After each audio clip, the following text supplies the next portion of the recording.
Thank you for joining us for this panel. My name is Rachel Wolfson. I'm a journalist with CoinTelegraph. I'm also launching my own podcast soon called Web3 Deep Dive. And the name of this panel is how to build a growth board. Apologies. Just want to say thank you to Jordan and the Grit Daily House and Anne for all that you guys do. We've had some great talks today.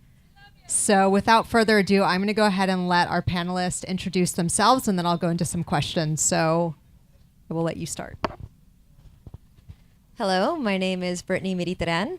I am head of business development at Harpie. We are a blockchain security solution for consumers and enterprise.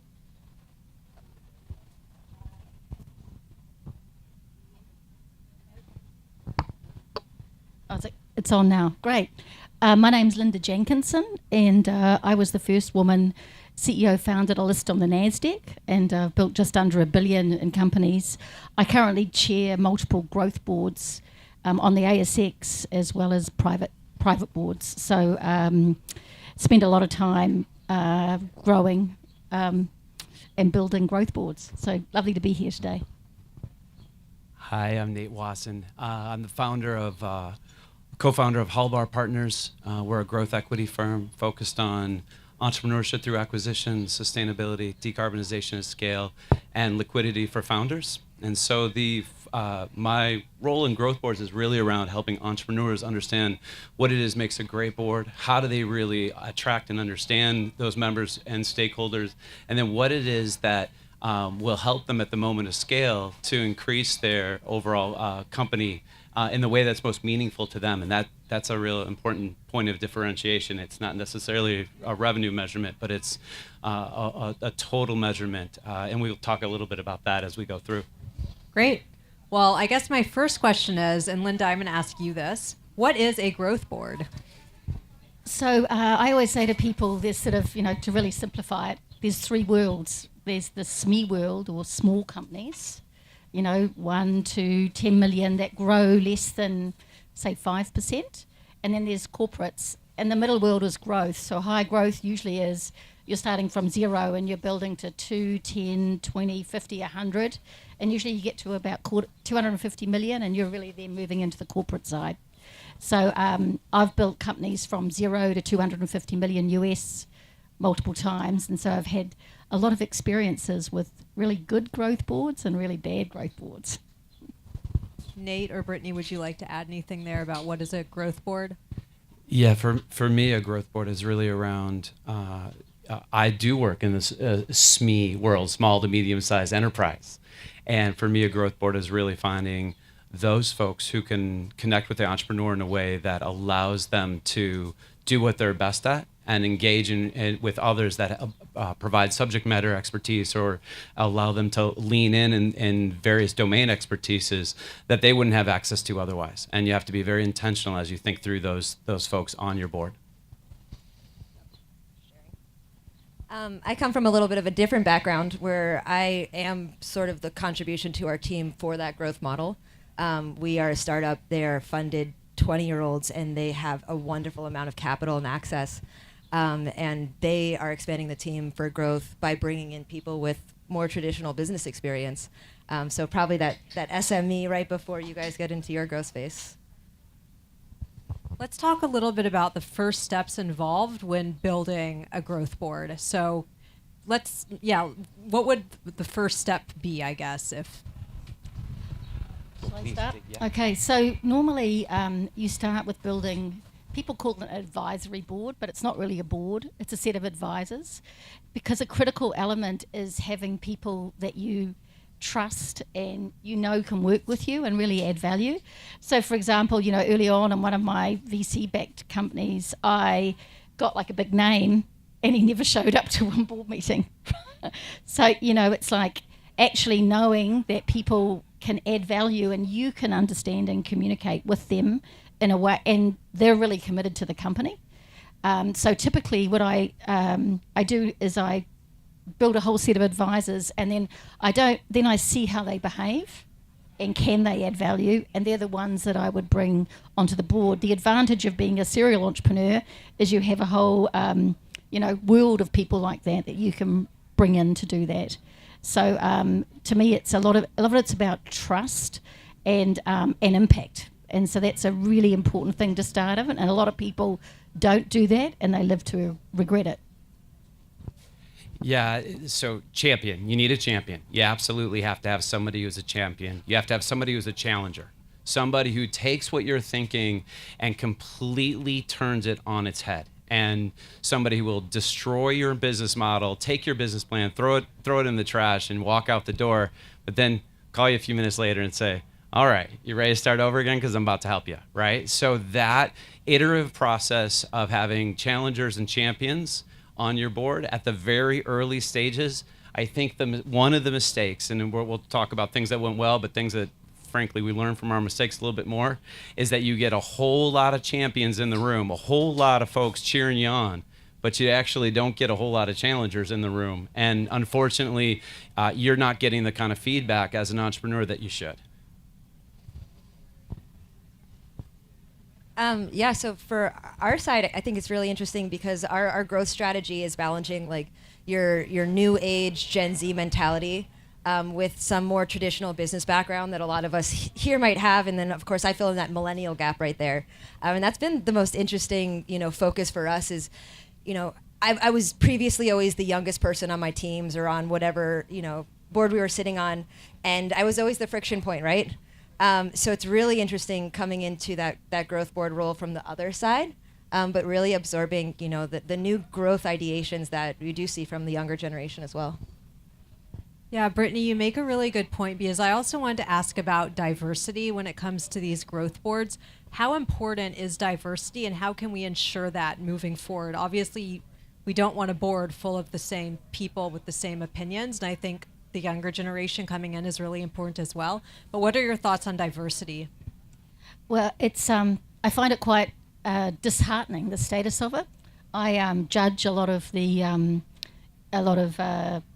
companies in terms of high growth, etc. And what I see, I did one just recently, and 95% of the boards were not diverse.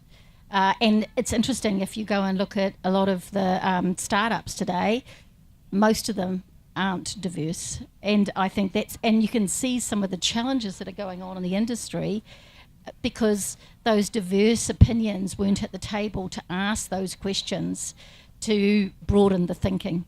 So I think there's some progress, but I find it quite disheartening, and that people don't realise that, just like having a challenger rather than just having cheerleaders, actually having really good diverse voices around the table significantly changes your outcome based on a values basis, but also on a performance basis. So, and I still hear the same thing. I was at the Stanford Rock Directors course recently talking to some of the, big investors and the big funds, and they're like, well, we can't find them, and it's just not right. So if you can't find them, you're not looking, right? So there's a degree of intentionality when you build a board, and that degree of intentionality has to start with the founder. And if you're thinking about entrepreneurs that we support in our entrepreneurship through acquisition program, we now have 35 folks in there. Every single one of them, I promise you, we're screened on the front end for this intentionality about building a board of advisors and a group of people who are challengers and champions. I'm pretty sure that if you're going to be a challenger, you cannot think like everybody else in the room. And having more of those thoughts around the table is going to help you build faster, stronger, more thoughtful products and services and bring to market in ways that are really meaningful to your stakeholders. And just to add on that, those are all really good points. I think the biggest thing to always consider is how many points of diversity can you create? Because there's the general points of diversity that are obviously hot topics, but there's also diversity in where you're from, how you were raised, your age, your background, what industry you're from too. So I love seeing boards that are not only diverse, like a rainbow or in languages, but also show a lot of distinction in all the other variable choices. So at what point in a company's life cycle should they start thinking about building a growth board? Like, is a company formed and they're like, all of a sudden we need a growth board? Or how long does that take, and when should they start implementing that? Really good question. It's interesting. You don't want to do it too early, but you don't want to leave it too late, that's a really vague answer. But it's really true. A lot of people I see with startups, they go and get a board when they really haven't got product market fit. And at that point in time, you need to be moving really fast and testing all the time. And you don't actually know what you're going to be yet when you grow up. And so that's where, to me, you have the advisors and functional. The other element of that is having a CEO who's one step ahead of you and a CEO who's exited. So starting to build that. And then once you get product market fit, you really want to do a board then, because you want to do it prior to doing a major fundraising, because you don't want to be in a position where the investors are telling you who should be on the board. You should have been in an active, it should be your board because it's your company and it's your vision and you know what you need. And with all due respect. that was a shot at me. Thanks. Our partnership with Novastone Capital Advisors, which is our ETA group, a syndicate of family offices deploying capital, we do ask for a board seat pretty early on as we go through, and it is absolutely, we'll actually try to take an advisory seat. I do want to say, you mentioned not doing it too soon. I've been listening a lot about and thinking a lot about the concept of smooth is fast and fast is smooth, right? And thinking about if an entrepreneur wants to start their journey, they need to go fairly fast, but they need to do it with a deliberate intentionality, and having all those challengers at first really doesn't help you develop product market fit, really doesn't help you acquire a company that's going to be something that you're passionate about, being able to bring that passion alpha into your work every single day. But once you have that, once you've done that, then it's time to build a board. You wait to the end, right before a pre-IPO situation, you're about to exit, you're going to be in real trouble because you're going to be forced to put people on your board that you didn't choose and may not actually be the right fit for the organization.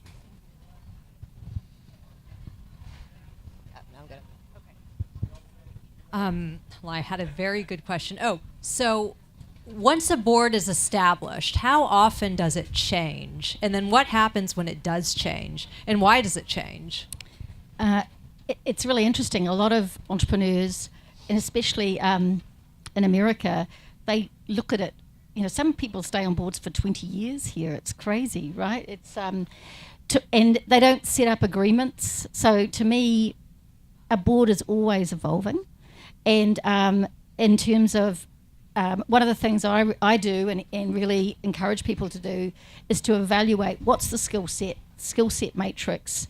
Make sure that you have agreements in place with your board that, they're reviewed every year, and then you have that ability to move people on.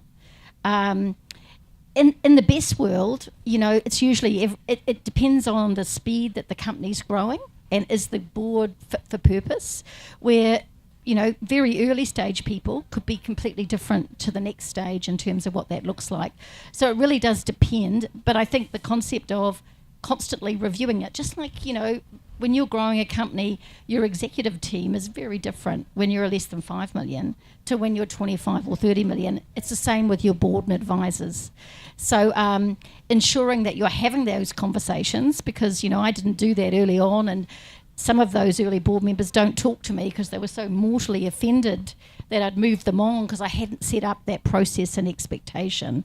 So I think it's actually something that you say, being really thoughtful, really appreciating people, but, assessing what the company really needs is important. So let's take a page from term limits are a good thing in most things. Let's just say it's good for this situation as well. You need to start with term limits. It challenges the founder or entrepreneur as well. If you have this amazing board member, you'll figure out you can amend the bylaws, but start with term limits, right? Start with the way we've done it in some boards that I'm on today. We start with 3 years, and then at the end of 3 years, you can renew for another 3. Frankly, you can renew for another 3 after that. You are done at that point. You cannot serve on most boards at that 9th year, and it is a wonder. You're with them for the journey, but there's exit points, off ramps along the way. and then you can actually go through and say, hey, I've got to challenge myself to find somebody just as amazing as the person who just left my board, and that's a growth moment for the founder or entrepreneur as well. Yeah, the only thing I'd add is that a stagnant board makes a stagnant company, and that change and refresh is so important for figuring out who you are going to be when you grow up, and you might know that at one point, and then it cycles on, so that shaking up's really important. Yeah, I also just want to add, it is really important also with companies changing directions so frequently in the tech space. So I've been in the crypto and blockchain space since 2017, when building private blockchains for enterprises was cool. I mean, that was like ages ago, right? Now we're talking about public blockchains, and like the IBM blockchain model is dead. So anyways, no offense to IBM, but I think it's important to maintain different board members when tech changes so frequently. Do you guys agree? Absolutely. I mean, that's the definition of growth, is that you don't know who you're going to be when you grow up, and how many times are you going to pivot. You might start as B2C and end up as, enterprise, and you need completely different people. You just don't know. Yeah, I have a 12-year-old daughter. Pivot, we understand pivots in our household, right? So it is important if I'm on her board. Hopefully she's not going to roll me off the board too soon, but eventually that's going to have to happen, and she's going to have her own set of advisors, and we'll go from there. The only thing I'll add is that blockchain example was so perfect because, at least in the blockchain and crypto space, everything moves at 10x speed. So 3 months is 3 years. And what launched or what created a project or got it funded could be an entirely different thing than when it's offering 6 months later. Yes, I've seen a lot of changes happen in the industry since 2017, and now we're at a point where it's like, what is going on? But that in mind, I kind of want to spice up the conversation a bit before we end the panel. Can we talk a little bit about Silicon Valley Bank and how a situation like that, I had to do it, guys, sorry. Silicon Valley Bank, how a situation like that will impact companies and their growth boards? Well, a colleague of mine is on the board, so I think I'm really, really hoping that FDIC and someone buys it this weekend, is what I'm hoping. I am a former Silicon Valley Bank employee, so somebody might have let that out of the bag, right? So I didn't know, actually. Look at that, yeah. I just wanted to be a journalist and ask the tough questions. So and it wasn't that long ago that I had spent some time at Silicon Valley Bank, and I will tell you, it was an incredible place to be. It was they were on the front side of amazing amount of incredible employee policies, ways to think through innovation, ways to support the innovation economy in ways that I was always proud to be at. And to your point about, I hope somebody buys them in the next 24 to 48 hours. I hope one of the folks that are currently looking at them think through long and hard about kind of keeping that piece of it, that really special part of the growth and innovation economy together, right? And I think that core part of that business, corporate finance aside, was amazing, and I'd love to see, if it's not Silicon Valley Bank going forward, somebody step into that role and continue to support the work that's been done in that space. I'll tepidly add here. As somebody that was coming into the workforce, shortly before 2008, watching all this can be a little bit too fresh, honestly, in my experience, and I think it says a lot about boards and leadership and things because, it does, when there's involvement in things and things keep recurring, you might look to your advisors there and see why things are happening over and over again. And I think that's one of the most important things is not just being like, okay, we got a clean break, let's go ahead and let's do this over. It's how can we do this over differently? What fresh perspectives can we take in to prevent this from happening again and next time? So, hopefully on the next cycle we learn that. If I can just add to that, I've got a number of companies right now, like literally Friday, investors pulling out of. It's really interesting to have people on your board who've been through near bankruptcy, near death experiences, shut companies down, because it's many startups or growth companies, you can't fund it off your credit card anymore. It's much more vulnerable as you get bigger, but not big enough. And I'd say that really comes back to it really being discerning about the skills that you've got around the table, which is, there's a lot of, and I do agree, one seat for investors, but there's a lot of companies that are all investors where you haven't had that person who's been at the coalface of just about failing and understanding, not going into fear. And I would argue that what happened with Silicon Valley Bank was a lot of people going into fear, and then you create the situation that you don't want to have happen. And I think that is in the growth world, it's a critical skill set that people don't value until it happens to them.